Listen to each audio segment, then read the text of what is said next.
Did you ever see the little tussle with the guy, the contestant on Fear Factor? He basically put him in a lock and like choked him out, and they had to stop him. Yeah. You could see the look on Joe's face like, bro, you need to calm down because I will mess you up. And the guy's just so confident, and Joe's like, Welcome to the Chasing Mountains podcast. Your host, Dave Rumer and Jacob Colgan.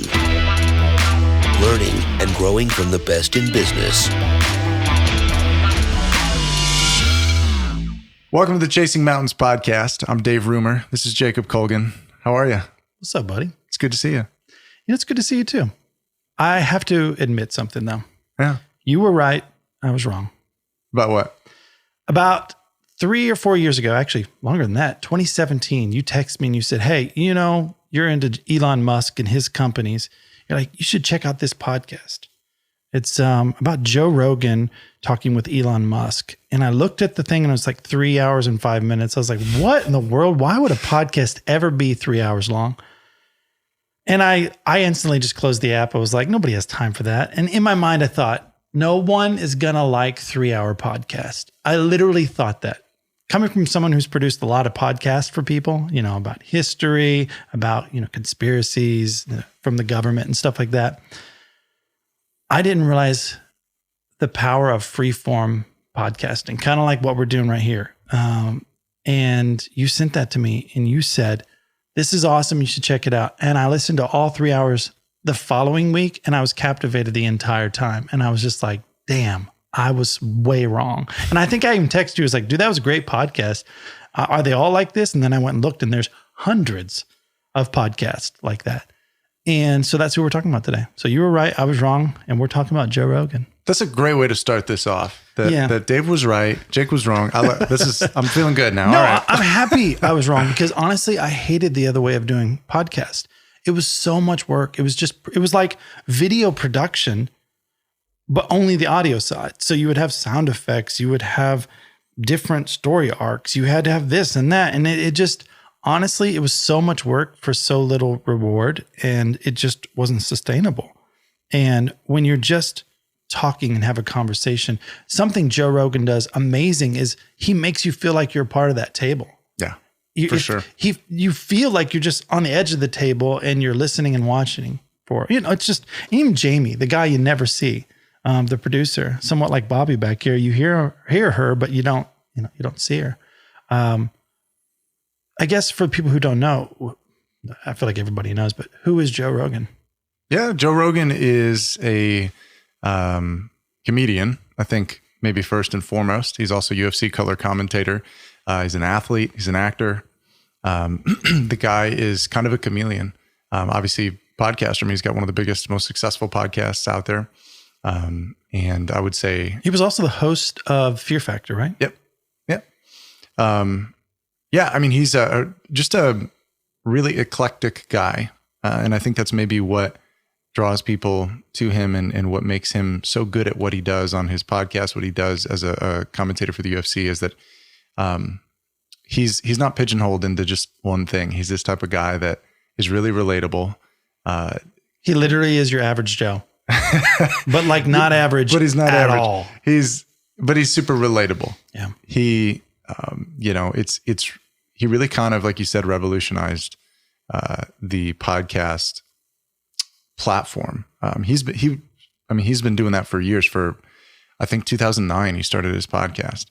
But he didn't really pop off to where everybody knew who he was, like till 2017 and 2018. So he'd been doing it forever. Yeah, when I first started listening to him, he was focusing mainly on fighters and comedians. And so that was kind of the meat and potatoes of his show was comedy and all things fighting in UFC.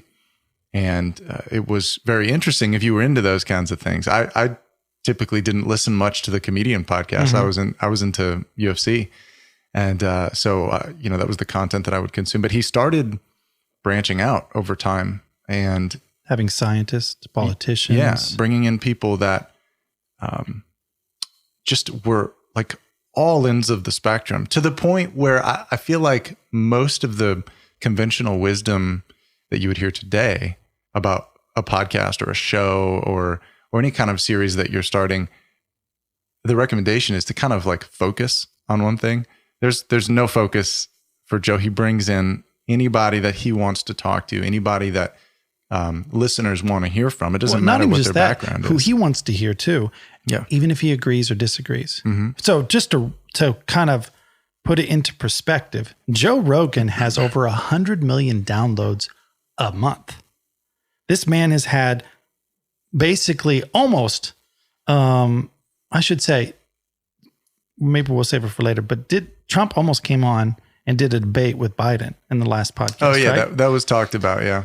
So he's had politicians. He's had, who's the guy? Bernie Sanders. Funny thing is I remember him as human guy. Instead of saying human, he said human. Like, I don't know why he does that. But anyways, he's had politicians. He's had the most famous people on there. He's had Kanye West. He's had Miley Cyrus, you name it. But 100 million downloads a month. That's powerful. That's more than CNN can even wrap in. So why do you think that some guy who is a comedian and a commentator for the UFC and an actor, why does anybody care to listen to him? And kind of introduce people who don't really know who he is. Like why would they even listen to him? Like what does he bring to the table? Yeah, I mean, Joe brings a lot of real world life experience.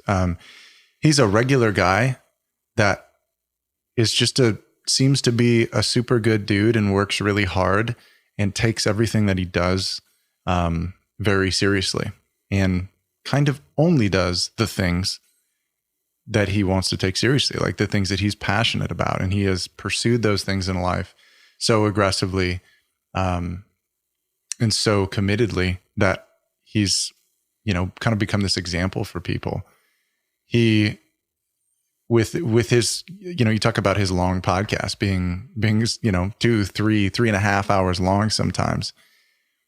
It becomes, for a lot of us, the more preferred method of consuming content. And if we really want to know who Bernie Sanders is, if we really want to know who, Mike Tyson is, if we really want to know who Elon Musk is, we'll sit down and be in conversation with Elon Musk and Joe Rogan for 3 hours. And you can't hide. You can't have everything prepared for 3 hours straight. Right. And that's why when a politician comes on, you feel like you know them more. Yeah, it makes what Joe is putting out more valuable than what CNN is putting out. Or what CNN has like 2-minute clips and they're hard for the break. They got to go. Right. And they really just want that soundbite. And honestly, I've been on those shows before, not CNN, but Fox and ABC, NBC. You're there for like a few minutes and then they're out. And if you didn't say what you needed to say, that's it. Sorry, bud. Right. And the question then becomes, are you really getting an understanding of who that politician is or who that person is? I don't think you can though. In that little span of time. I think even like the presidential debates, there were a number of the candidates that eventually made their way onto the show, whether it was Bernie Sanders or others. But it's interesting because, again, it's like, okay, well, is this particular person just really good at debating? And that's maybe why they came out ahead after the presidential debate? Or do they actually have good, solid, well-endorsed politics and policies? And I think that you can tell more about their policies and their politics and who they are as an individual when you sit down in a conversation for a matter of hours. So Joe is, sorry to interrupt, but Joe is wonderful at asking questions that like a guy like me would want to ask. And he asks it like I would ask. Yeah. Like, come on, man, you're lying. What's up? He'll ask people like, tell me the truth. And he asks the hard questions. And when he sees that they're BSing, he pushes back. And then sometimes people open up and be like, all right, so here's really what's up. And then you get to know the person. You might find out you hate him. You might find out you love him. Yeah. So sorry to interrupt, but yeah, go ahead. No, it's okay. So some of the, I guess, let's talk a little bit about what makes Joe Rogan who he is. Like, I want to talk about his upbringing and some of the things that he's done along the way. So feel free to jump in. But, he comes from a broken home as a kid.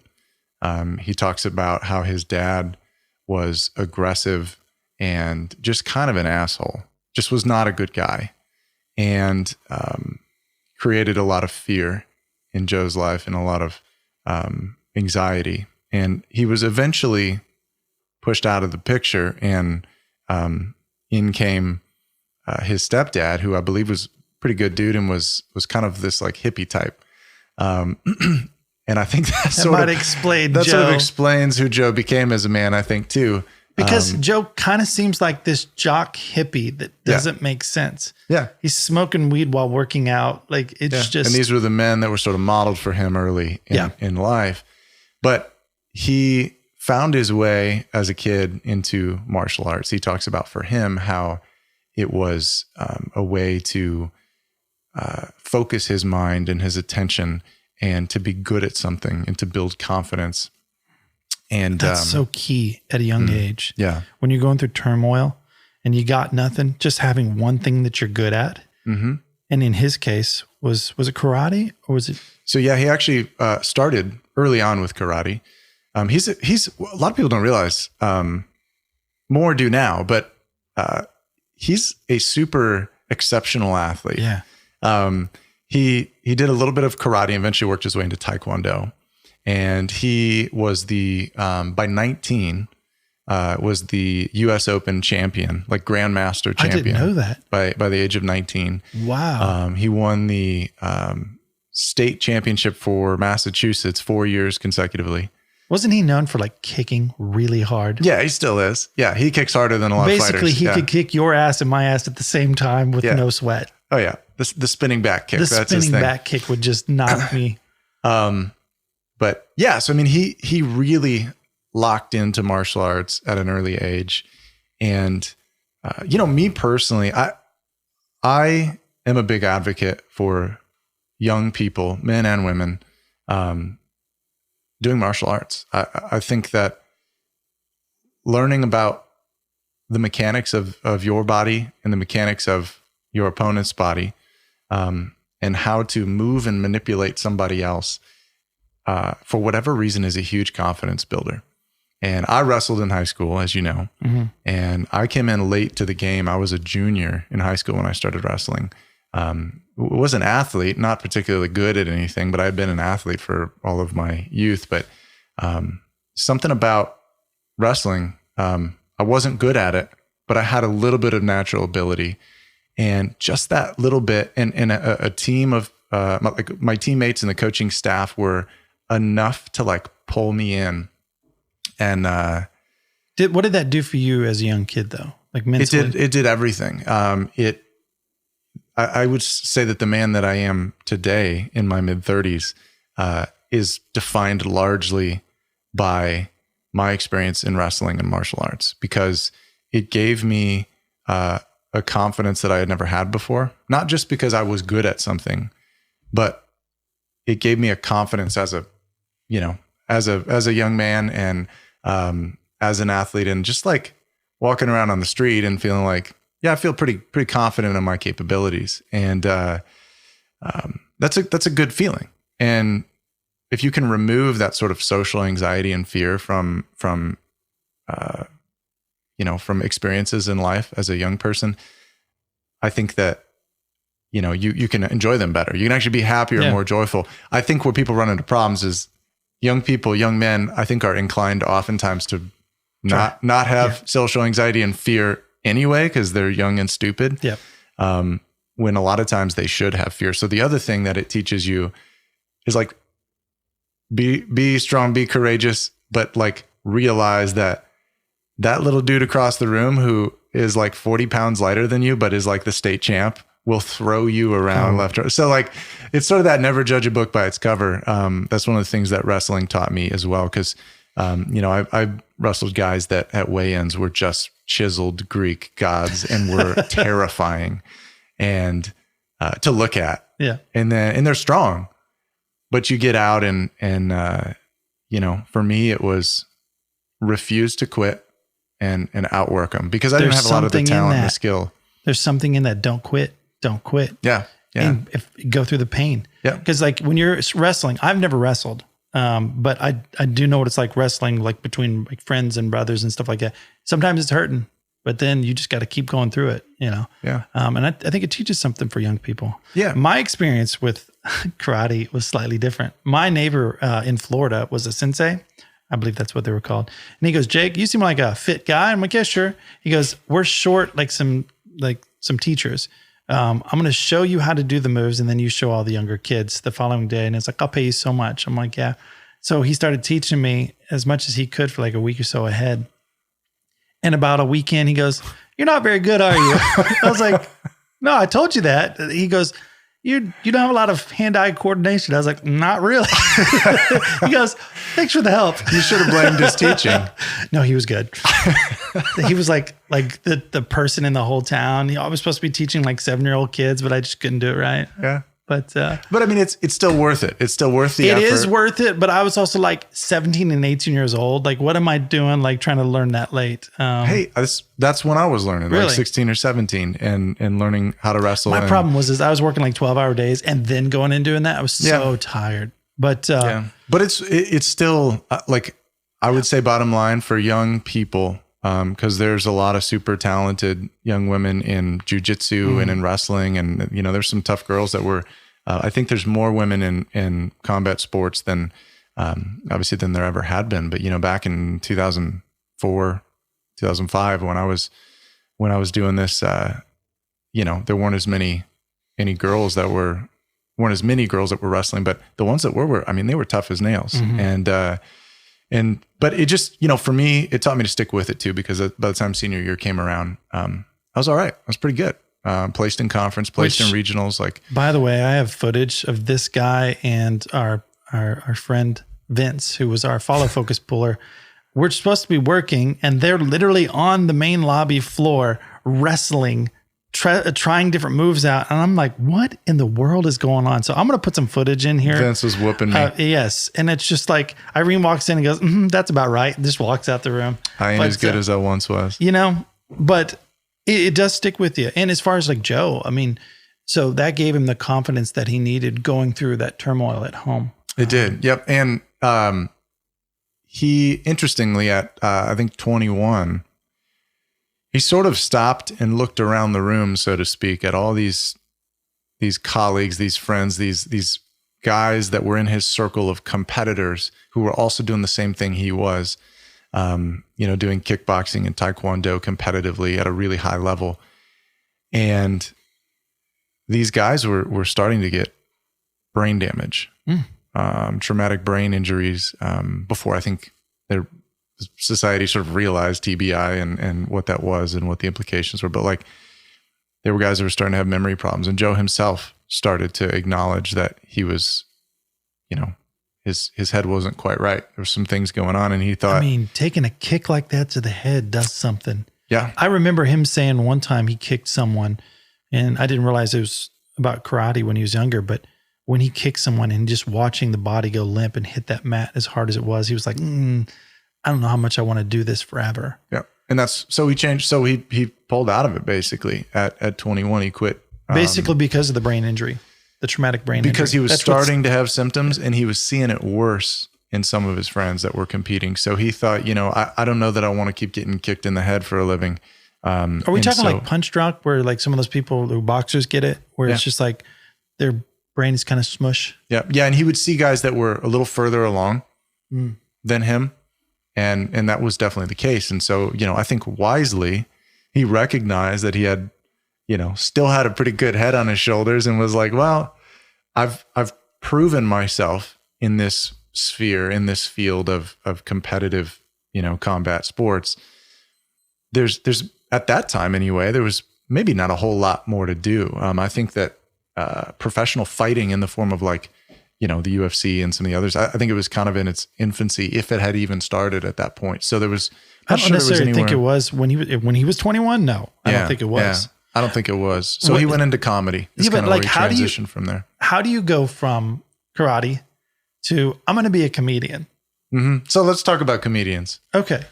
I think what makes a good comedian is somebody who has life experience and has been through some tough times, and can see the humor in all of life's ups and downs. Going through some trauma like that, like whether you've just like had a rough upbringing, you've lost family members at a young age and stuff like that, it pulls you out and it makes you more mature earlier than the rest. Yeah. And unfortunately, and fortunately, you observe the world in a completely different way. When most people are just consumed with the moment and living in the moment, everything feels so dramatic in that moment. It almost feels like you're just observing the world around. And it gives you an advantage. And I think that right there, being observant of the world is, I think you hear that in today's Joe Rogan on his podcast. Some of the things that he talks about and the way that he vocalizes those things. When I listen to him, I say, man, that's a guy who has really paid attention to what is going on in society. That's a guy who I think really understands human nature. And, you almost have to. When you've been through a lot, I would say my parents were wonderful, but we've been through a lot growing up. And I think yes, it makes you more mature, younger, but man, you just, as a defense, you always have to read people quickly, understand the situation so you can control it. And I think comedians are that way. I mean, they're observing our world as we're going through it. And it's funny how when we're listening at something, or like a comedian has a story, you're like, oh my goodness, yes, we all do that. And we don't realize how ridiculous it is in the moment. Well, because it seems normal. Yeah. But when somebody points it out, you're like, wow, that is ridiculous. That's hilarious. I mean, even like a dad, like how dads are. Like, let's just pick dads to joke. When someone makes it like making fun of fathers, everybody's like, every dad is that way. And it's a stereotype sometimes like that, like fathers and whatever it is. It's funny. It's funny. Like I find myself doing that now. I've got kids and I hear myself saying things, and I know, Bobby, you've done this, where you catch yourself saying something your mother or father said and you're like, oh my God, what am I doing? Bobby's my sister, by the way. So you do it a lot, right? It's devastating. Yes, it really is. But as a comedian, you can observe that. And I think that's one of the things that Dave Chappelle does so well. And even like Chris Rock and Jamie Foxx. I talked before the podcast that I kind of equate Joe Rogan to kind of how Jamie Foxx is, where Jamie Foxx might be on a different level when it comes towards acting because he's so good, but Jamie Foxx is an actor, a singer. He is a comedian. I mean, for God's sakes, he does better impressions than most impressionists, and he doesn't consider himself an impressionist. Which I love when he does the Dave Chappelle impression. Oh, it's so funny because it's so real. Yeah. Yeah. I don't know if I've seen it. It's pretty funny. But back to like comedians in general, it's weird that that's a job. Someone with a microphone goes up, speaks for like 45 minutes, makes everybody belly laugh till they spit on the person's head in front of them, and everybody pays money to it. Laughter is so important to the human like condition. Like why do we strive? Why do we need laughter so much? Yeah. And and we pay them well. If they really are good comedians, they make a lot of money. Well, and for Joe again, who has sort of worked his way into this role where he's, one of the biggest podcasts out there in modern day, it seems fitting that he sort of, he came off of being a fighter with all this confidence and stepped onto the stage with that confidence behind a mic. But I feel like it was probably shattered so quick. So I think probably that was a important life lesson, life experience for a guy who has succeeded so much in one area, to start into comedy, like professionally, which is not an easy road.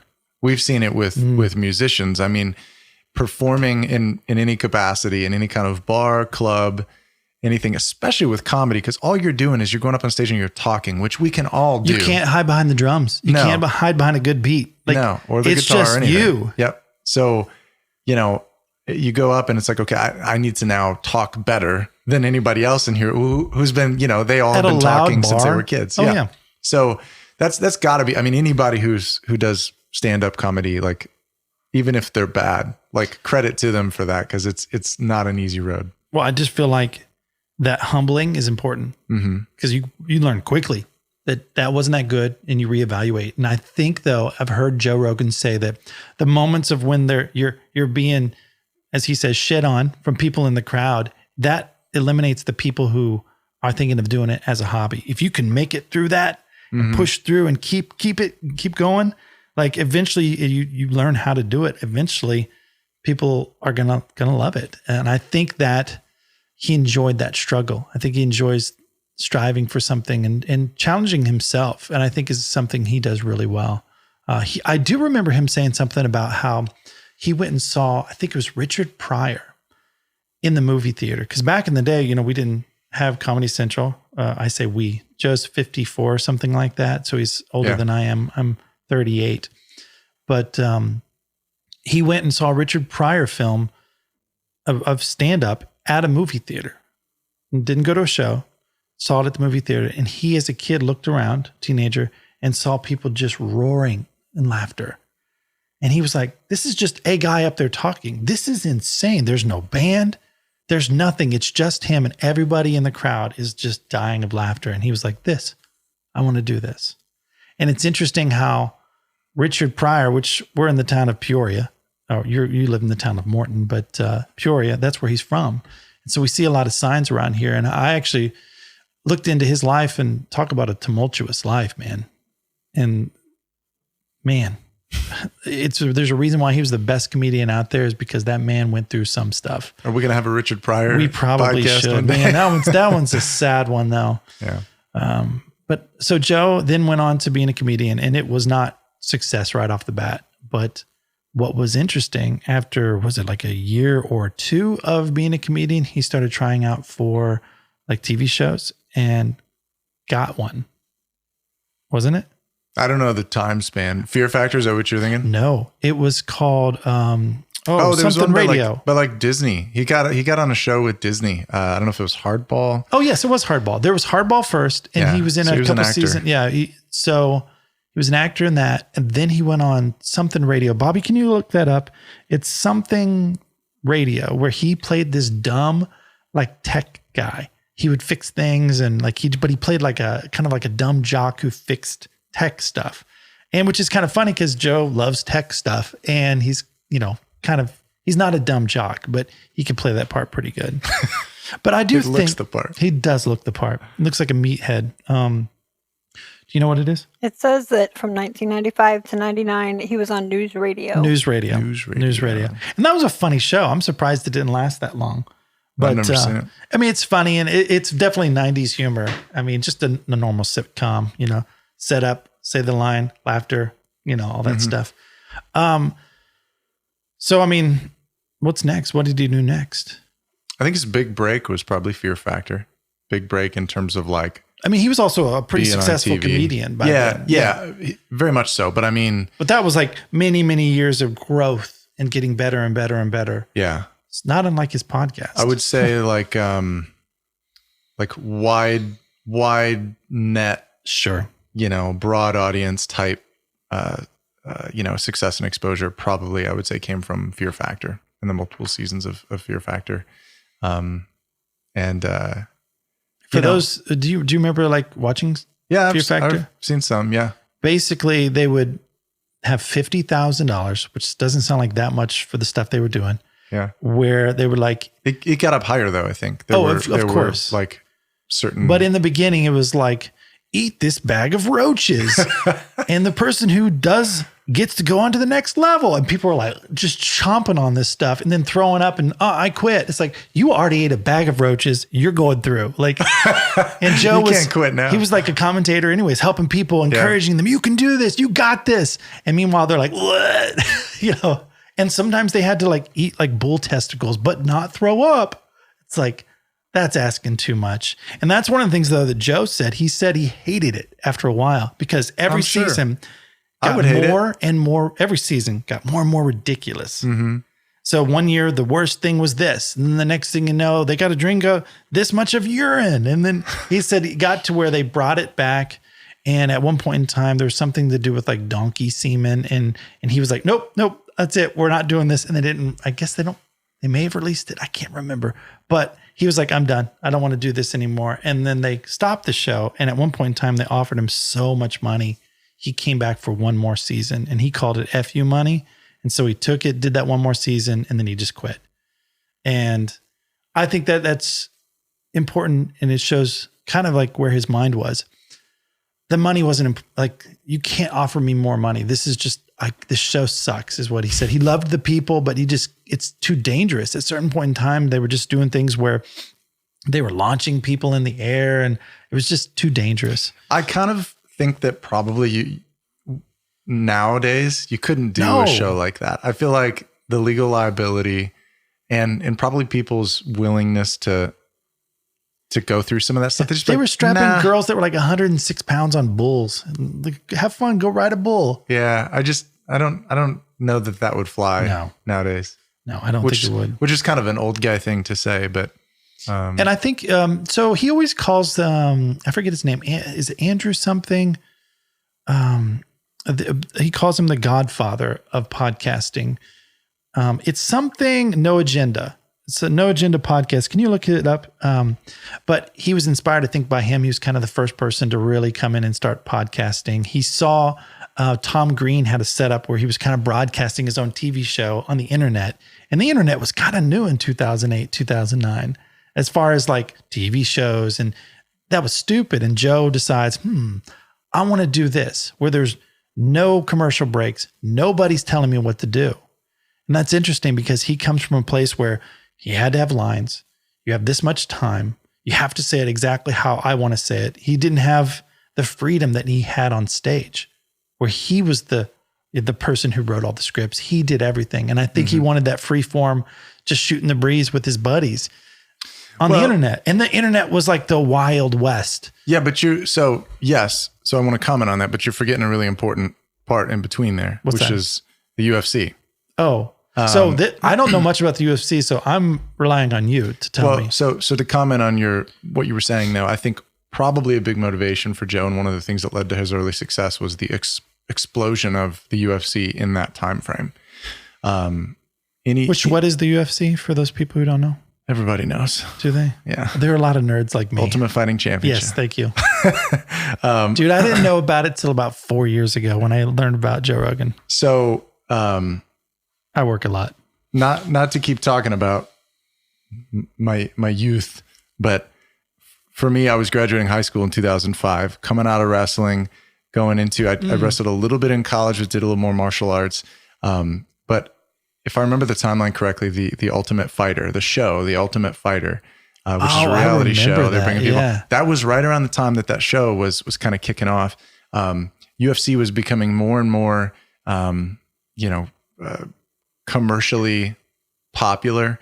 Dana White had taken over the UFC. Like it was blowing up. We should do a podcast on Dana White, man. That guy's a gangster. Yeah, that would be fun. That would be really fun to do because he is a gangster, like modern day, and a pretty incredible business person too. He's either loved or hated. But if you were around during that time, and you were doing any kind of martial arts or wrestling or anything, like the UFC was your motivation, and it was the cool guy show, and that was. Suddenly there was this sort of career path for combat athletes, essentially. Like mixed martial arts? Yeah, you could go into mixed martial arts. And at that time, interestingly enough, there were less guys that were competing that were experts at MMA or mixed martial arts. You had guys that were, like in the early days of the UFC, you had a guy who was an expert in Muay Thai, who would face off against someone who was a jiu-jitsu practitioner, or somebody who was, Taekwondo, like Joe going against someone who had a background in karate, or a boxer, or, whatever it was, or Greco-Roman wrestler. And it was a bit of those fights were more of like, which discipline is best. That's really what I think initially it was started as. Brilliant. But it moved its way into, there were too many variables in that. So there's so many, hold up, that's a perfect marketing way. You already have people who say Muay Thai is the best, karate's the best, wrestling's the best, and you put them in a cage and say, prove it. Yeah. That's brilliant. But it doesn't account for the individual man. No. Because but it almost sets up teams. Like, instead of just being individual guys, it's like, oh, he's strong at grappling. He's better at, boxing. And it's like, I never thought about that. People with a background in wrestling always root for the wrestler. I've noticed that when we watched UFC, you're always going for the guy who more wrestles. I'm like, he's clearly going to lose, Dave. Well, nowadays it's a pretty good bet, because it is. Yeah. What they found over time is that disciplines like wrestling and jiu-jitsu were really great all around disciplines that you could, that sort of worked their way. You add a little bit of striking into that mix, and pretty soon you've got an MMA professional, an MMA athlete. But anyway, wrestling is basically, yes, but wrestling is basically, it literally makes you from beginning to the end, you're in pain the entire time. There's like boxing, you get some time to wrestle, you can like rope a dope, or you can pull back a little bit. I know nothing about boxing. I apologize. But like you have some time to breathe. Wrestling, it's pain for like 3 minutes, right? Yeah. So for 6 minutes. 6 minutes. Oh my God. Yeah. But as you can see, I know nothing about this sport. I'm a fool. In high school anyway, it's three 2-minute rounds. If I'm remembering, maybe I'm thinking of UFC. No, because that's more than that. Anyway. So how did like Joe Rogan, I know a little bit, but not much, a comedian, end up being the commentator? Yes. Okay. The de facto king of UFC. So follow the career progression though. Again, he's a guy that is an expert fighter, like world-class fighter. Okay. At an early age, very successful, really knows it well, loves it. Mm-hmm. Big passion for it. He moves into a role where he's talking for a living. He's behind a mic as a comedian. He works into TV and hosting, particularly as a host, I think, of Fear Factor. He proved that he could respond to that stimulus. Like you said, it doesn't have to be scripted.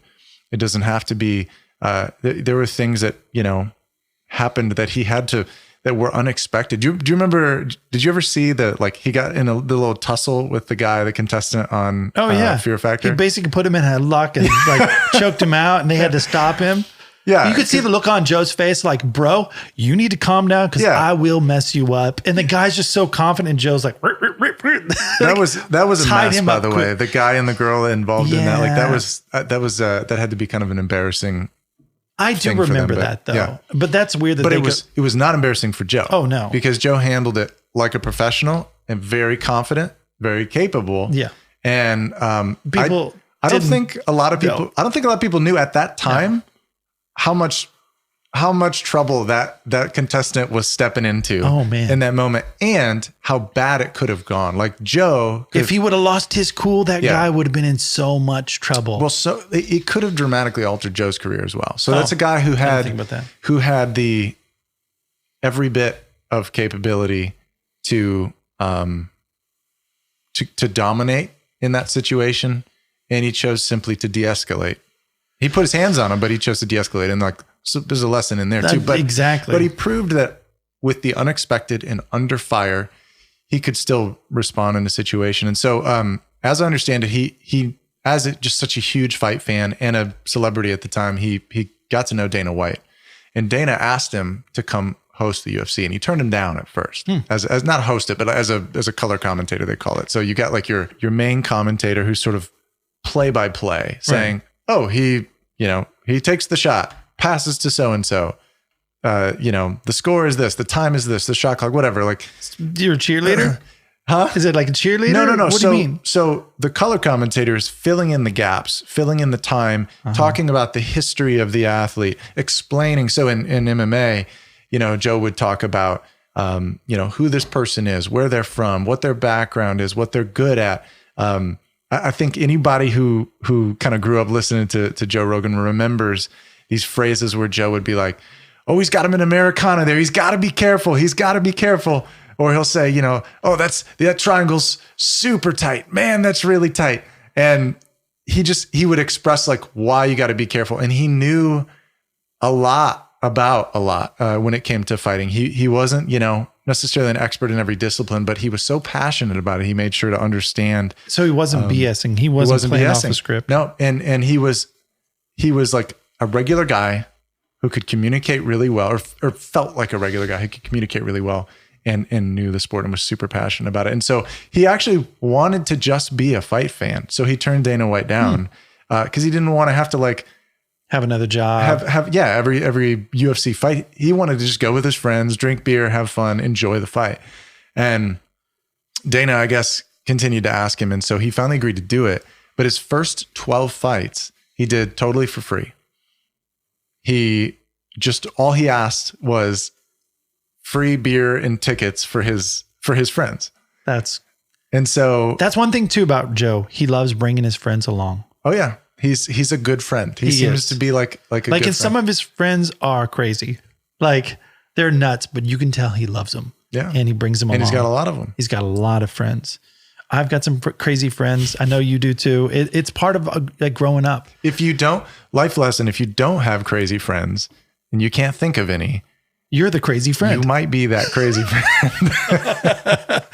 but other life lesson with Joe that I think with his UFC gig, like when he first took it and he did it for free, career lesson and life lesson as well is, I would say, recognize opportunities for their value, not just for what you're going to get out of it, not just what you're going to get paid. I think Joe probably knew, he had his ear to the ground with fighting at that time. He was involved. He knew, and I think he also knew his capabilities as a commentator. He knew it was going to continue to grow. And he, I think, recognized the opportunity for what it really was, the value of that opportunity of being front and center, literally, for this sport that was exploding. And to be the guy Joe kind of has this way of becoming a staple in like anything he does. Because he believes so much in something he does. I don't think he wastes time. He doesn't go into something that he doesn't want to do anymore. He doesn't need the money. He doesn't need the fame. He does it because he loves it. And clearly, as a guy who doesn't watch a lot of UFC, when I do watch it and I see him, man, he's into it. I mean, there's so many memes out there of him freaking out. Like Joe, the victory look, in it. Like he's in it with everybody. And when someone loses, he feels it. And I'm sorry to interrupt, but yeah, you're right. Well, I was just going to say that like in Fear Factor, he worked himself into this position where it became hard to think about Fear Factor as a viewer without also thinking about Joe Rogan. Like he's kind of part of that package. Like if you talk about Fear Factor, or if you watched Fear Factor, it's kind of like Survivor and Jeff Probst. Yeah. He's great. It's actually Jeff's show. He's like, I think one of the executive producers, but he's so intertwined with the viewer's experience. And Joe is that way. And I think anybody who's been a fight fan for a long time, would say that Joe Rogan is also intertwined with the world of fighting and with the UFC in particular. He has become this sort of this staple, and this, his reaction, like you said, and his voice, the intensity that he speaks with when he's, commentating on a fight, or, when somebody does get knocked down or knocked out, and you hear that raspy, like intense Joe Rogan voice. It makes so much more sense now that he's a color commentator. He's adding color to the fight. Yeah. He's adding value. I would have assumed more like a color commentator was just like more of a cheerleader. Like, you can do it. You got it. But like Joe does it. He enriches the experience for in what he really, he's a storyteller. He is. And what Joe did for the UFC, I think, is probably hard to quantify because it was so much. But I think what he did is he allowed, again, no pun intended, but the average Joe, that like the new fight fan, to watch the UFC or go to a fight for the first time. Mainly watch the UFC, because I don't think they ever broadcast the his comments until the very end when he interviews the fighter. But he has a way of kind of explaining with his commentary what's happening and why in any given moment in a fight, so that if you're new to it, you can kind of follow along and recognize like, oh, okay, yeah, based on what Joe just said, that guy is in trouble. He better watch out, even if you don't know anything about it. It's sort of like as a guy who does documentaries, you have footage and then some underlining voiceover is introducing each thing. And by the end or middle of this, you feel like what's going on. Then you see the plot twist and you're like, oh my goodness, that plant is going to go out of business or whatever it is. And I feel like he does that. He sets you up. to understand the history, and he makes you care about someone. And I don't know, as someone who doesn't watch a lot of it, which I wish I could, I just don't have a lot of time. My goodness, he does a wonderful job of making you want to root for both sides. Mm-hmm. Like you walk in and be like, I hate that guy, I want him to lose. The next thing you know, like you're kind of rooting for both of them. And it's well, and Joe often is like genuine friends with both of them. Oh, sure. So he can't root for him. He's rooting for, I think, just super solid, healthy competition. But that kind of brings us then to the next phase, which is the podcast. Which, real quick, I want to talk real quick about my first time I ever watched a UFC. Oh, okay. So you grew up wrestling. I could keep talking about UFC. No. You grew up watching wrestling. You wrestled yourself. You liked fighting stuff. Not like you did pro wrestling, not WWE, any of that stuff. I'm not a fan. But didn't you do like karate movies with you and your friends? Oh yeah. Okay. So I didn't get to do that stuff. My brother and I were always wrestling. Yeah. I didn't get to do that stuff. My brother was a lot younger and I went to work at a pretty young age. And I remember first time you had like responsibilities and, important things to do in life. Bobby didn't. We had like there's 7 kids. Like as soon as we could go to work. We did. And, but that was good. We learned a lot from that in general.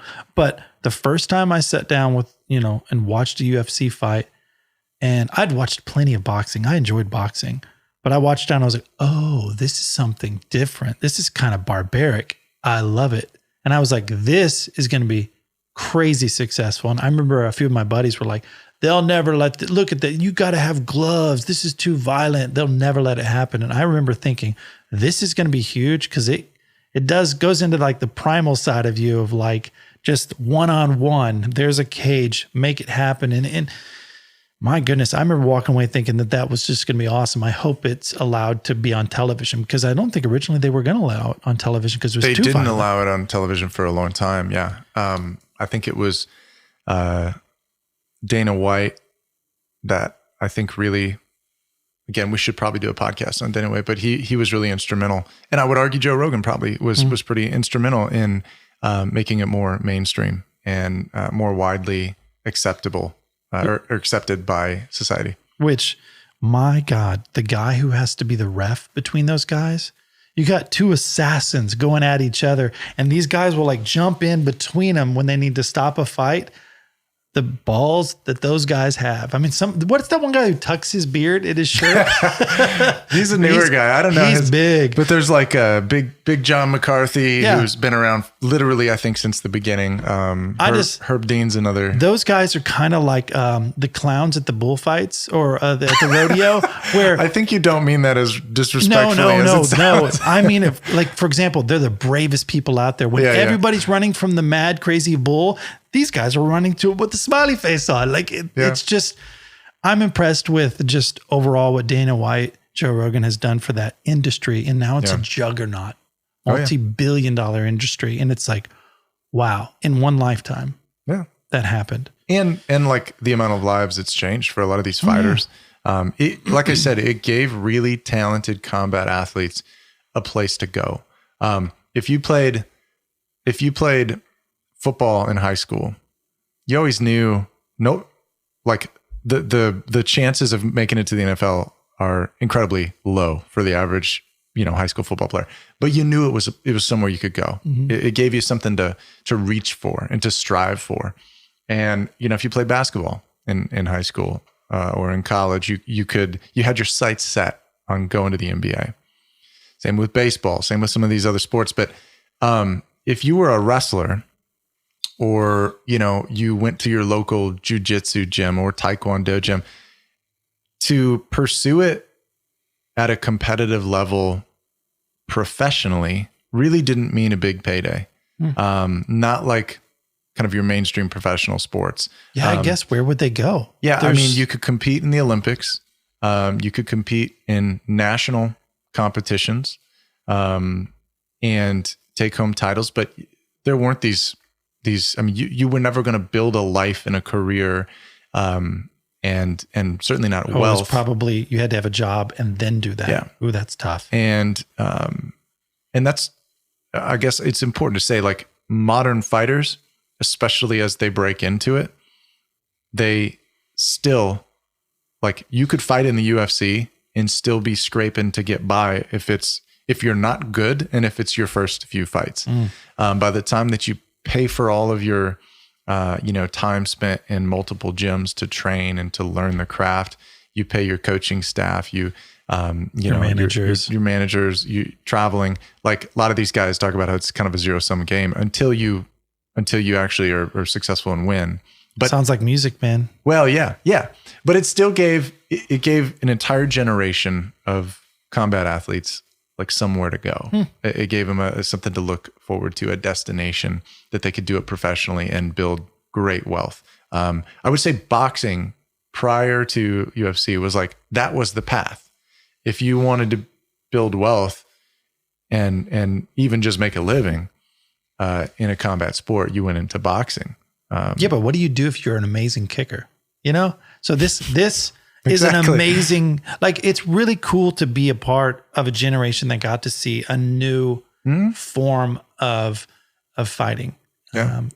It's sort of like golf, started so many years ago. It's part of our lives now. Boxing, it's just part of our lives. And it's been really cool just to see Dana White and the UFC grow into this powerhouse. Yeah. And so I interrupted you earlier, but that's where Joe Rogan started his podcast because he just wanted to talk with. So yeah, I think it was 2009 is when he started his podcast. And I don't know this for sure. My personal theory is that Joe was in a position, like I said, who he was confident behind the mic.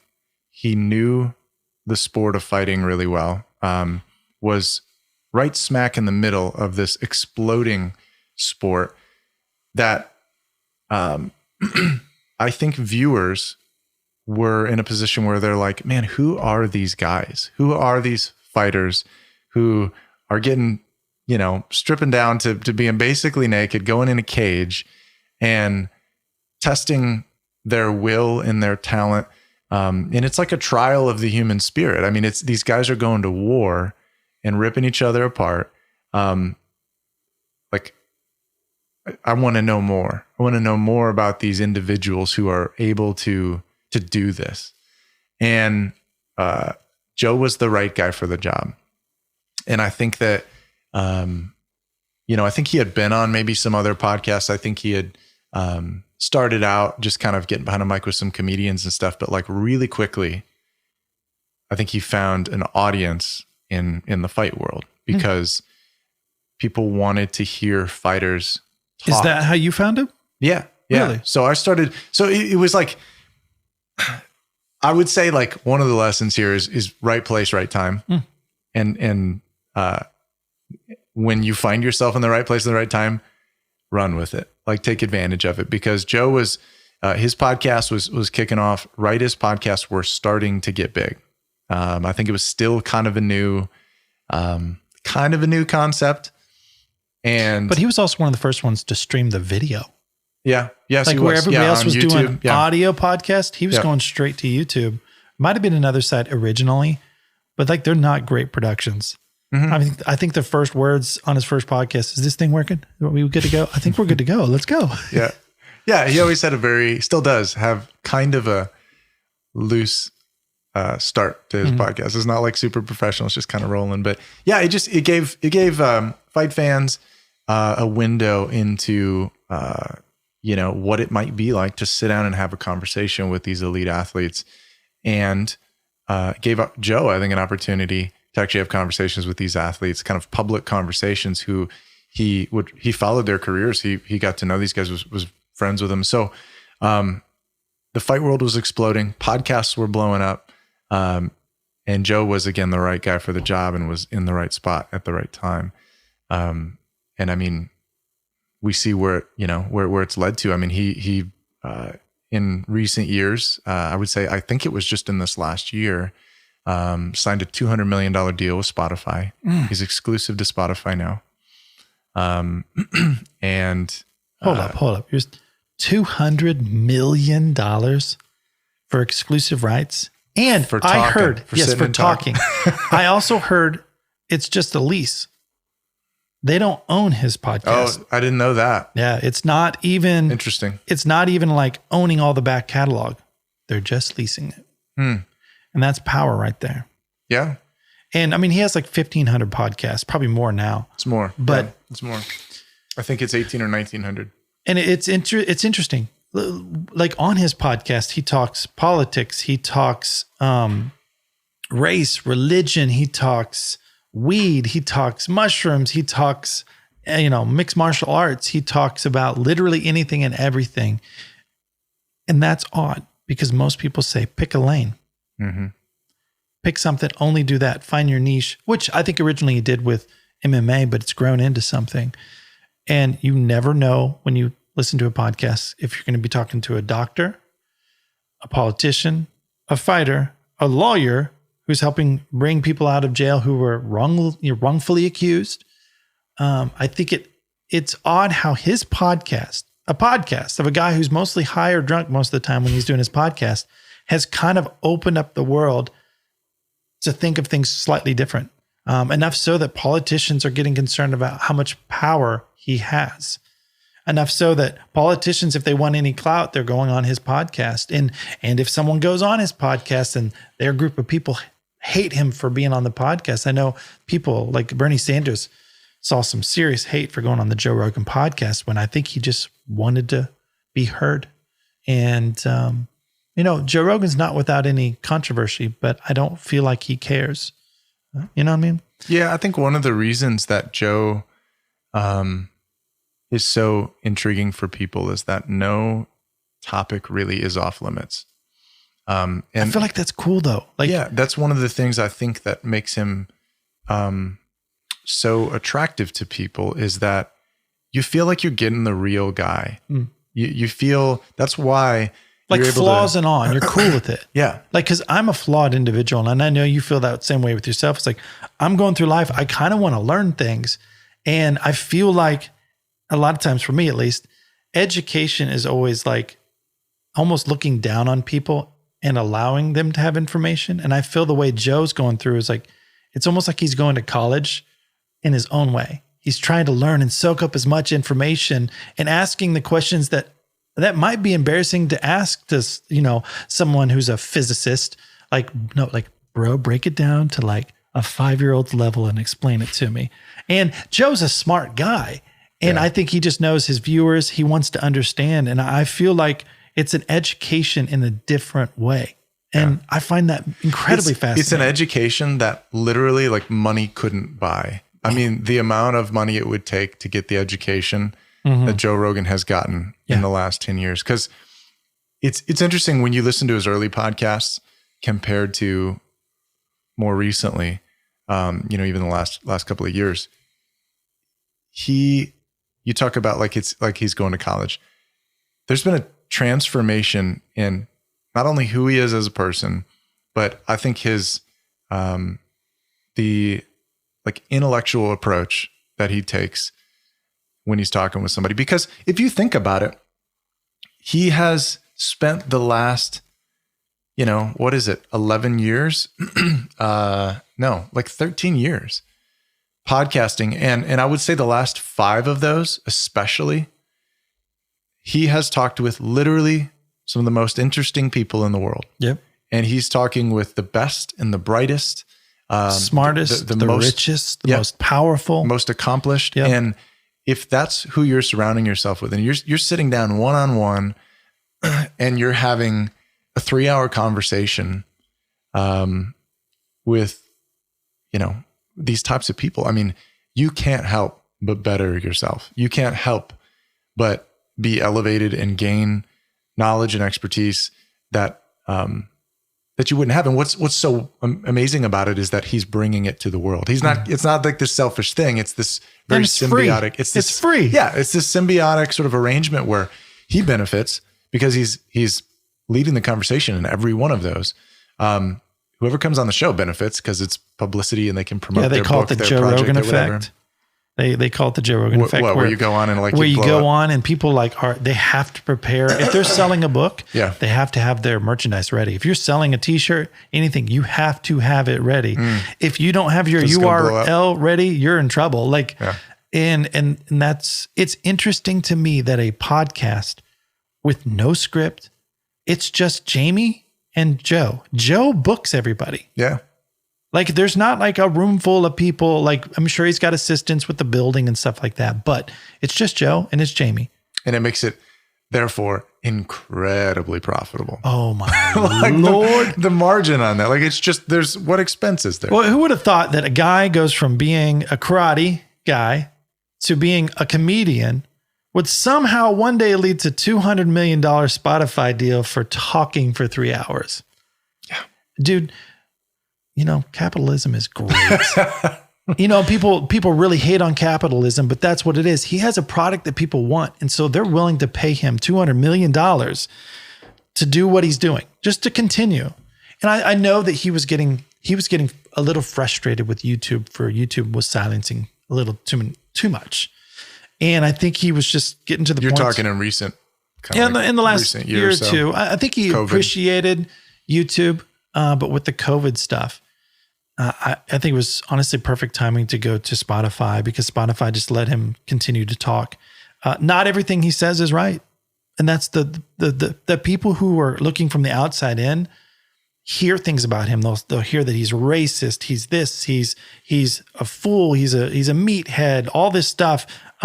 Joe's, he's kind of just your average Joe. I think he wants good for the world. I think he wants to learn. He is willing to admit that he's wrong. And I think that's some of the first time I've heard in a podcast. My father's always, and the people around me has always been like, admit when you're wrong. That's okay to admit you're wrong. It's worse to act like you're not wrong. And it was interesting to see someone like Joe be like, look, I screwed up that last podcast. I was completely wrong. Or, and I think being that vulnerable and just being cool with like, hey, look, we're humans. We all mess up. It was something I hadn't seen really with someone of that stature. Yeah, I've heard him talk many times about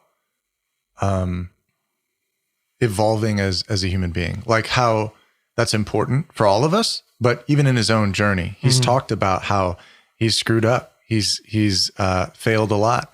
But I feel like we all do. Who goes through life without failing? But he talks about it publicly, with a on a big platform. And one of the things that he says is like, I am not the person that I was yesterday. I am not the person that I was 5 years ago or 10 years ago. You aren't either. Like we all develop and change. And sometimes the rate of our individual evolution is really rapid and really fast. And sometimes it's slow and takes a while, but you don't have to be defined by the screw ups of your past. And you're also not defined by the victories of your past. Like you need to continue moving forward and pursuing success and pursuing the next challenge and just growing and bettering yourself. And I think that's... And being okay with failure. Like, yeah. And that's one of the things that he talks about a lot. It's like, you're going to mess up. I think was it Jocko Willings? No. Who's the other guy that talks about conquering your inner bitch? What's his name? Oh man. That sounds like a David Goggins thing. David Goggins. It's totally David Goggins. I've never heard him say that, but that description makes me think David Goggins, who's former, if you don't know David Goggins, former Navy SEAL, just a badass, super endurance athlete, like 100-mile runs with broken shins. Like he's got some screws loose. Like he's just but wonderfully like loose. They're just but I mean, like there's he is on the like fringe. Sure. As far as human limits can be, physical limits can be, that guy has pushed those boundaries and is he's incredible. But that's what he talked about, how many times he failed going into the SEALs. And he's kept at it. And Joe talks about how that inspires him. And, Joe will do things where he'll go into an ice bath for 20 minutes and then go into a sauna for like, just to prove to his own mind that he can conquer his own mind. And I find a lot of inspiration in that. So let me, I want to make a comment that we'll see if it ages well over time. But no, this could be good. I have this theory. I have this expectation that Joe Rogan will be the next president of the United States. No, I'm kidding. Go ahead. I think he's making way too much money doing that. Sorry. What were you saying? Although that is a people I've heard talk about that. Yes. I've heard it too. I'm telling you, Joe, don't do it. I know you're not going to watch our little podcast, but don't do it. It'll just the worst thing. So ever. let me just address that really quick. Yeah. Joe is super well liked by a lot of people, and he's really good at what he does. The one experience that I'm not sure that Joe has, as we talk about him, is leading a big, heavy, clunky organization like a big business, or even bigger and clunkier and slower like a government. Yeah. I'm not sure that Joe's that, because he is just such a free thinker and a unique guy. And he actually is not a big fan of, being a cog in the wheel and working for the man and part of the machine. And he's much more of that entrepreneurial mindset. I think it shows in his career, but he advocates for people to get out and do their thing. And I think he enjoys talking with politicians. I don't think he'd be a great politician. I think he's super well liked, and I think that he can change hearts and minds really successfully. He has more power. What he's doing now. Yeah, he has more power in his podcast, and he can move elections. He doesn't want to admit it, but he can move elections more than the news can. Yeah. And the reality is that's a lot of power for one man, but I think he understands that the reason people are listening to him is because he's authentic. Yeah. Man, he has a lot of haters too. A lot of people just hate him. And it's so funny how many people will come in and say, Joe's a racist. He did this. He said that. And, he said stuff in the past I'm sure he's not proud of, It's weird what you could get away in the 80s, 70s, and 80s, which you definitely can't get away with now. But his buddies will come on and make, bro, I saw what people saying about you that it's not true. I love you. I hope you know I respect you. And he's like, man, I appreciate that. And so though he has a lot of haters, he has way more people that support him. I don't think you should ever run for politics. But you were saying it's not going to age well. But what were you going to say before I interrupted? No, I said it may not age well. I hope it does. I think that Joe Rogan may sort of go down in history as like one of the great philosophers of our time. I thought the same thing. And I think that, again, if you don't really know Joe Rogan, first off, get to know Joe Rogan, because I think I'm right with that. If you do know Joe Rogan and you've been listening to him for a long time and you learn about him, he has, I don't know how much more qualified somebody could be, because he's not only been like experienced the sort of limits of peak human performance in his own life, he has immersed himself in a world that is arguably the greatest test of that, which is, the ultimate fighting championship. And he's surrounded by human beings that are, at the peak of what they do. And on top of that, he kind of came from an upbringing where he was, it was broken home. He was broke. He'll talk about, early in his life, when he started out in comedy, like came from nothing. I remember him saying things like where he would do a show at some place because he knew he could get a hamburger that night. Knew he wasn't going to get paid, but he knew he'd get a hamburger. Yeah. But so he takes that experience and then eventually works his way into more than a decade of sitting down and talking with the most interesting people in the world. And long form discussions, deep dives. Well, you're talking about sorry to interrupt, but you're talking about a medium that didn't exist. Like, so when you talk about a philosopher, it's like, no, Joe is not necessarily the philosopher, I guess. It's like, as he's learning, we're learning with him as if we listen. And, but like, in general, like it's like a wealth of knowledge that we would never get before. You'd have to read 1,000+ books to ever get it, to where now you can listen to 3 hours of podcast and you're listening to a literal philosopher talk to Joe or a scientist. And it makes you think more than I've ever thought about when I was in school or anything like that. It just makes you wonder and ponder. Well, I think I would say Joe though is the philosopher. And here's why. You think about, when you think of like, ancient philosophers and people in history, the Socrates or the Aristotle or Plato, you think of these sort of mythical beings, like I do anyway. And I think a lot of people forget that these are very intelligent, thinkers, But they were just people. they're people, And they just got wrote down. and they, experienced real life. They experienced the good, the bad, the hard, the easy. But they made it a priority to observe what was going on and to think about it. And it sounds super simple, but that's what philosophy is to, observe and question. And Question your beliefs, question other people's ways of lives. yeah. And you talk about Joe as a comedian. Mm-hmm. Part of what made him successful and what makes most comedians successful is they observe the world that we're in, and they see things that the rest of us sort of ignore. And so you've got that guy who is able to observe things. He's immersed in a world of, that is the tip of the spear of the human experience, emotionally and physically. And he's spent literally thousands of hours over the course of time in his podcast picking the brains of other intellectuals of our time. And I mean, he's become sort of this human supercomputer that is just downloading and processing all this information. And like I was saying before, I feel like I can see it over time, like the early Joe podcasts compared to how he talks now in the things that he says and He's learned a lot. He's learned a lot. Some of that is maybe just wisdom and experience. He's in his 50s now, but I mean, it's just he's a brilliant guy. Yeah, he really is. And he plays it down a lot. Mm-hmm. It's fun, man, because, and I know this is basically, anybody who's watched the show knows, but one podcast will literally be about Bigfoot, and the next podcast will be about, astrophysics. And then the next podcast is about, bro, there's aliens in New York City and we knew it all along, and he has conspiracy theorists on there. He has some controversial people too. And I appreciate that. Some of his best podcasts are with, are you thinking Alex Jones? Alex Jones.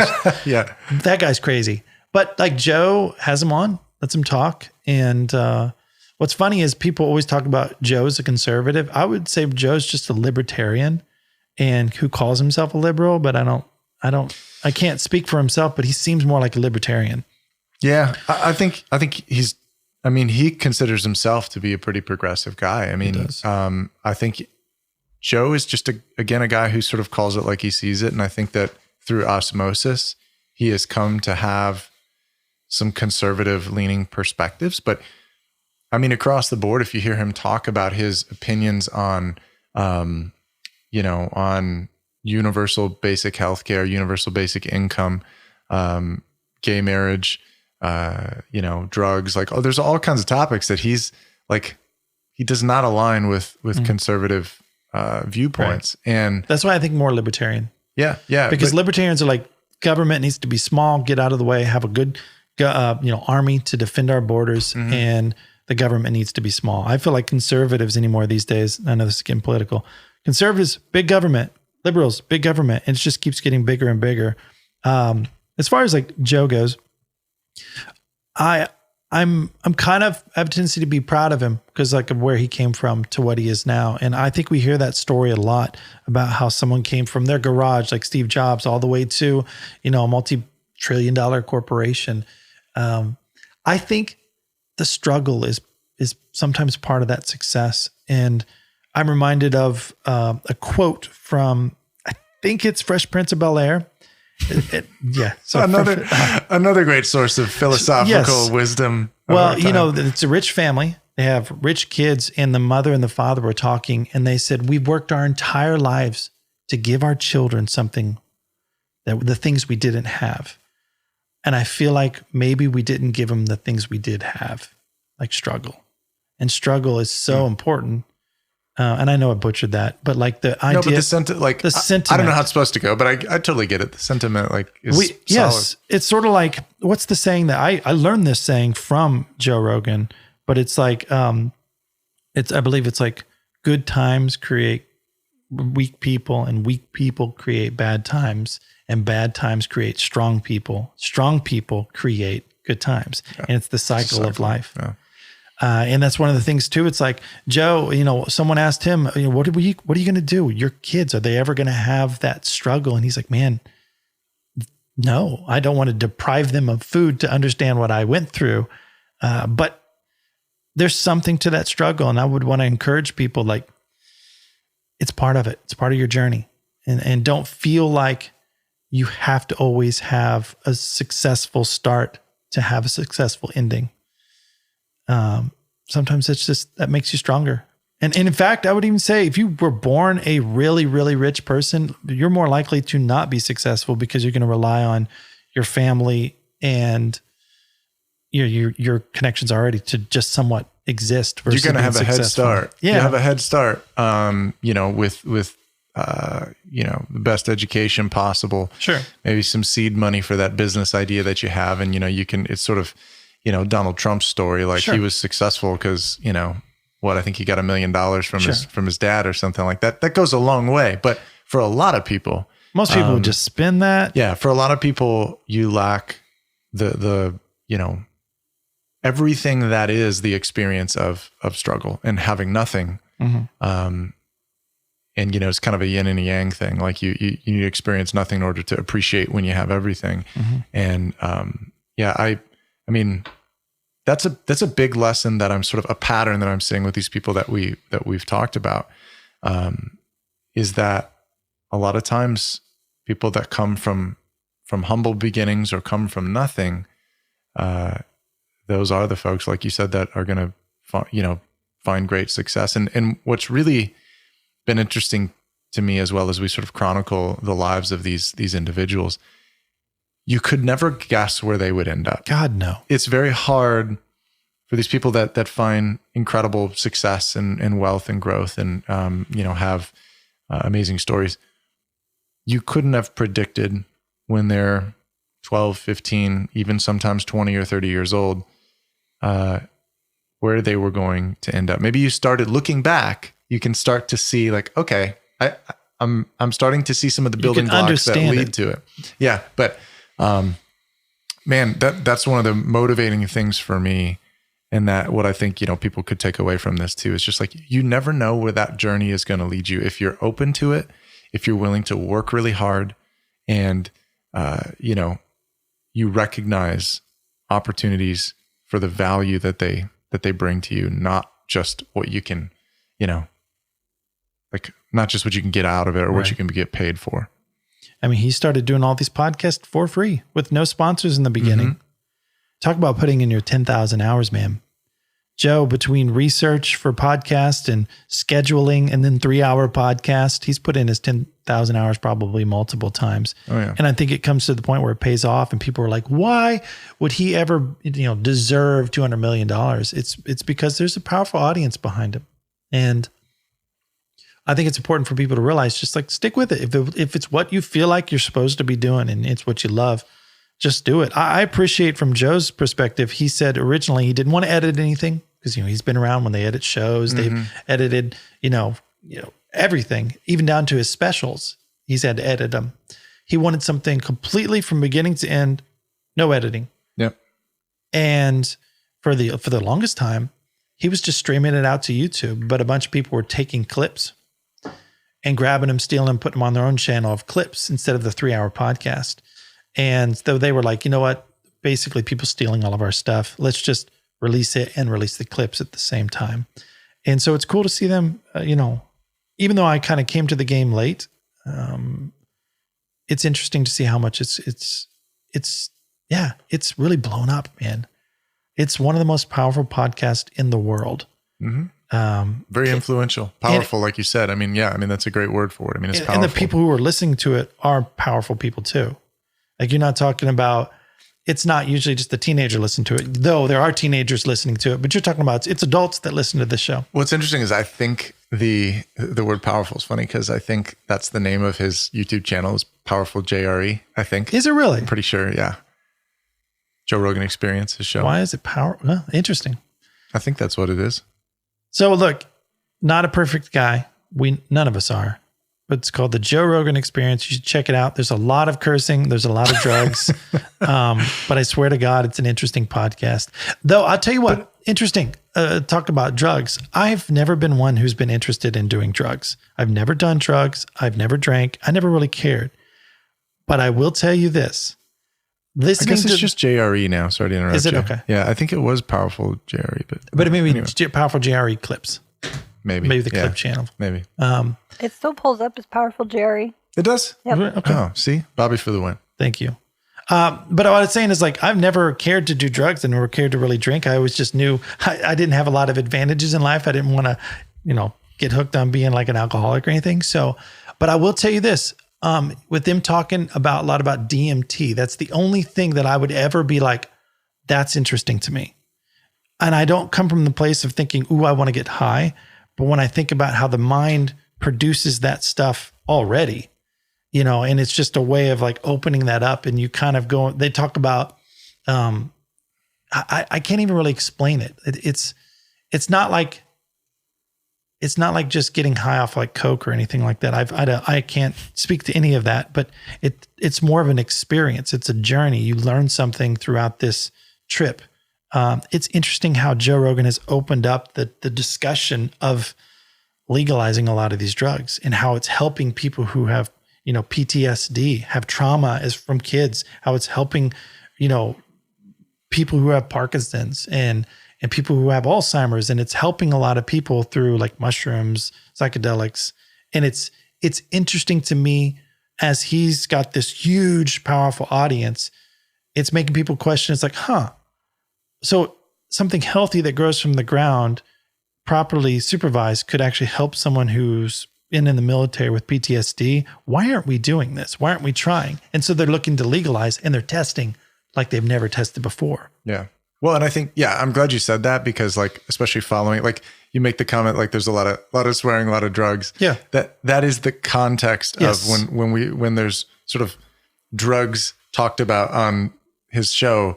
It's in that context. We're not talking like cocaine and heroin. No, we're talking drugs that have like huge a lot of medicinal. medicinal benefits. And he's a big advocate for DMT because of the ability, like, and psychedelic drugs in general, I think, because, of the idea that it can open your mind to new things and sort of open your human condition and your spirit to like sort of, understanding your role in the universe. Like ayahuasca, they call it the ego killer. Yeah. We were so focused on us, me. And then they say, when you go through that experience, you're like, oh, I'm part of this huge thing. And then you start to care more for people. Yeah. When you hear Joe talk all the time about like this big macho guy, he talks a lot about love. Right. He talks It's about weird. Yeah. Seeing someone who's got like these guns who could destroy you in a second. He's like, bro, I need you to know I love you. I appreciate you. It's just weird. Yeah. And it's funny how he tries to also bring people up.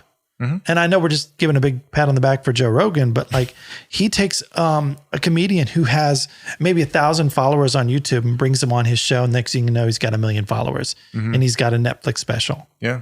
I mean, it's the Joe Rogan effect. For sure. Yeah. And it's interesting just with the drug thing too. Cause like he talks about, he didn't start smoking marijuana till he was 30. Right. But then when he did, he really did. Then he really did. He's a big advocate for it because again, he looks at it from the side of like, well, how can this be used to improve lives? And that's the aspect I come from. Experience. Like I just have no desire to do like drugs, cocaine, heroin. I just don't. I'm too dumb as it is. I don't need something else slowing me down. But the medicinal, the understanding the mind is interesting to me. And I never heard it that way. It was always just like, ooh, drugs bad. Never do it. Never touch anything. But it's almost like, well, we'll take a drug without even thinking of it from a doctor that may actually be more damaging than if you took a shroom and, cured your anxiety or at least tapered it. So yeah. And it's interesting. I mean, I think for kids, we're getting weird, yeah. We're going off the rails here, but that's okay. In honor of Joe Rogan, we're chasing every rabbit we can find. Yes. Chasing every mountain. Yeah. And going for a long podcast. But I think it's important probably with young kids to just have this sort of blanket message. Drugs are bad. Yes. Drugs and alcohol, like it's bad. Don't. It can ruin your life. And And I say that partly because I say that first off as someone who's never had drugs, never done drugs.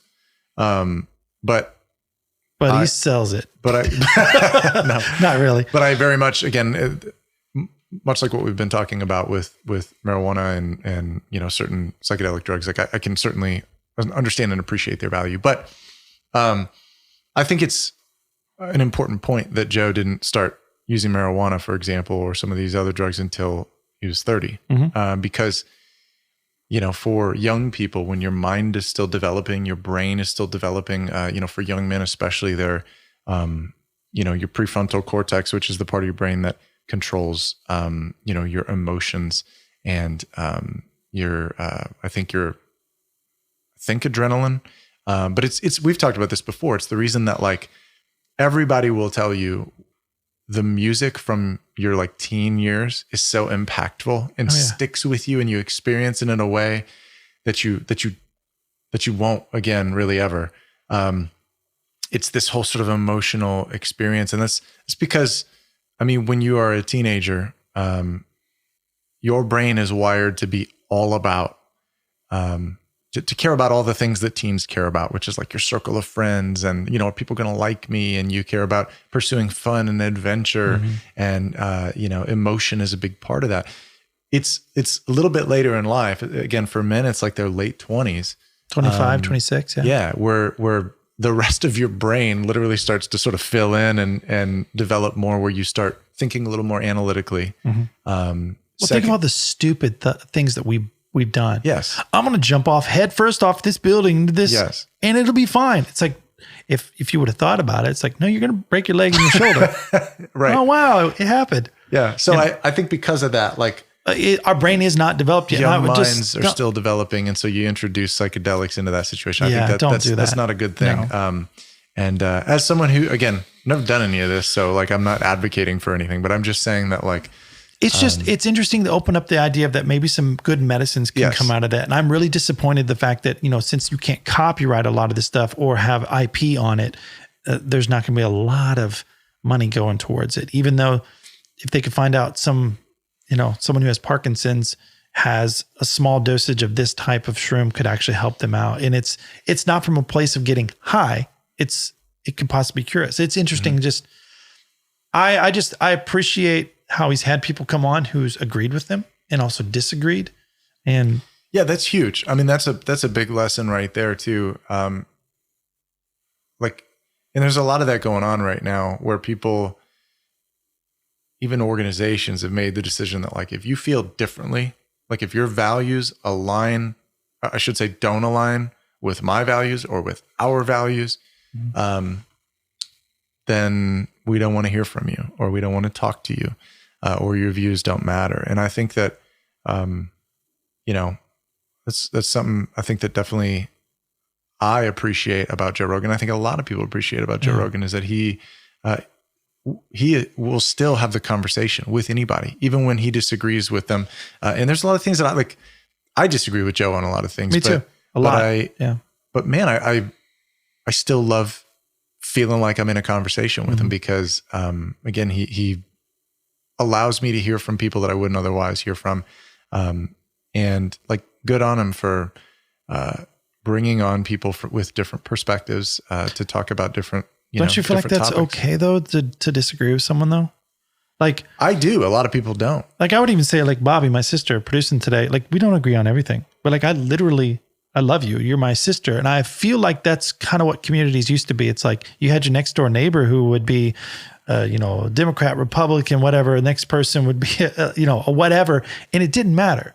Like you would still, hey, Bob, what's up? And I feel like it's okay to disagree with one another. And that's been interesting to have someone like him come out and just be like, it's okay to have a discussion. Like, it's okay. It's okay to disagree and still function in the same, like, as well as I do, I've got a few friends that we completely disagree with, morally on certain things, more so politically, not morally. He's a great person, but like we still love them. They're our friends. And it's not like we can't have a conversation with them without, maybe we don't break up a certain topic, but I think that that's important. And I feel like that's the way it used to be. And now we just get mad at people if they don't agree exactly.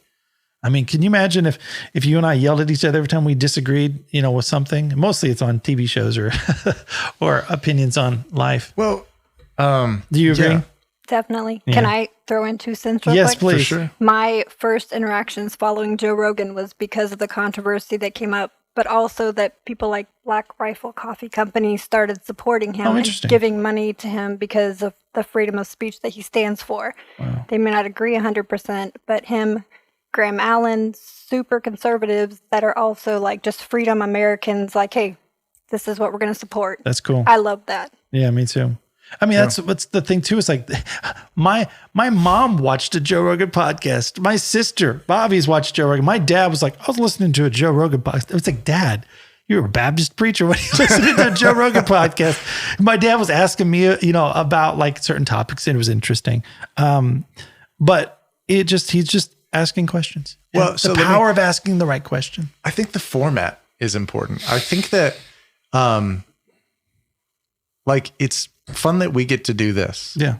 Like sit down in a room, look into each other's eyes, and talk for an extended period of time about a thing or about a person or whatever. And one of the reasons I think that Joe successfully does what he does with all the different people that he does it with is it's like a true human analog It's interaction. not performance. It's not like staring straight at the camera and having this awkward, like prepared dialogue. It's just, and I think people trust him. I think that they recognize that. I think they trust that he doesn't come with an agenda necessarily. He Right. may challenge people, and he does challenge people, and he asks hard questions, but I think he's respectful of people. And I've heard it like I've seen several times, like Alex Jones, for example, since we brought him up, he's like yelling and like spitting into the mic and sweating, and it's just entertaining outrageous just to He's- watch. Oh yeah, Crazy. He's out of his seat. And Joe is just like, Alex, Calm down, buddy. Calm down. Like it's Take a okay. breath. And he just sort of, and so even in like those tough moments, a couple times he was like, nobody knows what you're talking about. You got to set up the story before you tell the ending. Yes. Yeah. I remember that. And he did a really great job. And he's done that, a few times with people where he's, it's a little intense or it's a little outrageous or a little crazy. And he's just trying to like, bring it back in. But I think that the format in which he has these conversations is really important because, I find like myself, anybody that's been working remotely over the last 2 years, I've started going back into the office, and I find it a lot harder to get frustrated with people when I'm also eating lunch with them or also seeing them in person and having conversations. And I'm really fortunate. I have a great team that I get to work with, but it's easier. I feel like it's easier to lose your Humanity. when you're just interacting with other humans digitally, like on your computer or whatever. So like if you're working remotely, even if you're seeing those people, there's still people like on a screen. There's something about that true, authentic, real human interaction of being like two people or a group of people. There's like a real tangible warmth to that that you don't get. There's also something like to arguing with people on social media and stuff. Like you're not going to get like, that's not a productive, real, like we're not wired for that. Well, also there's been this trend for the last 2 or 3 years of gotcha. Like they'll set people up. Gotcha. Oh yeah. I hate that. Even like something I agree with. I hate when people come down. Gotcha. That's the clip. This is the one we're going to post. And it's cringy to me. And that was something I appreciated about him. It's like he would disagree with someone, but he wasn't looking for a punchline to gotcha. He would ask a question. And I think what it does for me is as a boss, as a leader, though I may not agree with every single thing that my employees are saying or competitors or whatever it is, it's easy just to be like, all right, well, this person's a human. Let's listen. And I feel like you can have a true debate once you understand their point of view. It's hard to argue a point and to convince somebody that you're right when you don't understand what they're talking about. So Agreed. I think that's the first thing in a debate is first off, understand what the other person's talking about. And they may be right on some things and you may be right on some things as well. And that's the human thing. It's like, it's that one-on-one. If you're face-to-face versus online, it's like, all right, Let's talk it out. Yeah. It's hard to scream at someone and then go have lunch with them. Right. 100%. And in what I'm about to say, where while it may not always be practical, I think the concept of, like the Joe Rogan podcast where he'll bring somebody on that maybe he doesn't align with, and he'll say, okay, we got 3 hours, convince me. Mm-hmm. And suddenly it becomes a lot more, I don't think he like literally says that, but I'm saying if you're just having like a,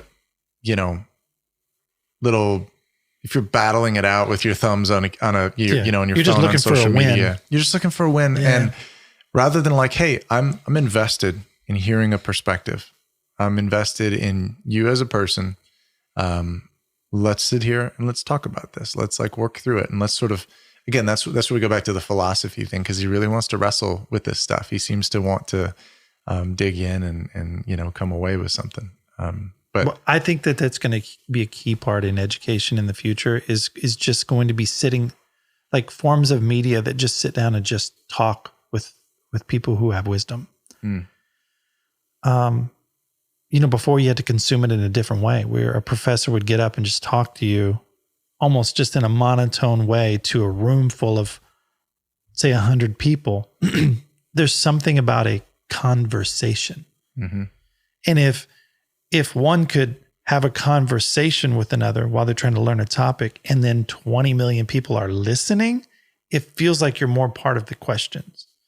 And with it being also in your head, it just feels more, it's intimate. It's warm. It feels, it's more natural.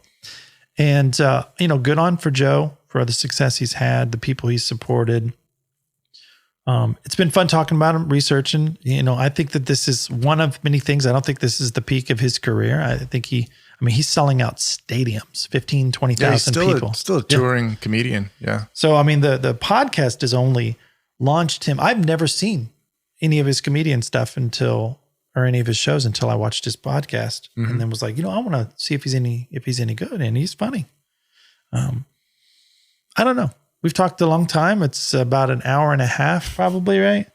It's the longest. Oops. But out of respect, we're not going to go 3 hours because because we're not as interesting as Joe Rogan or any of his guests.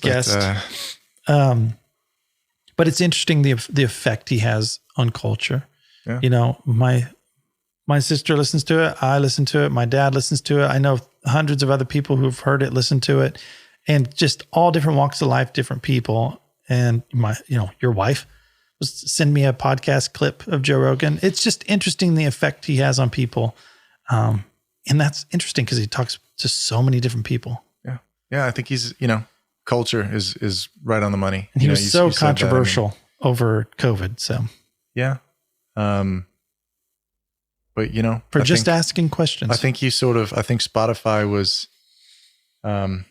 kind of put in a tough spot. I'll say first off, but good on them too for not, I think there was some arrangement made where some of his, like some particular episodes were maybe,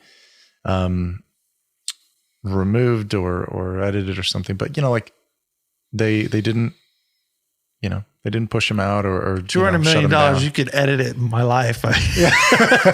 What, my 20s are gone? Sure. Whatever.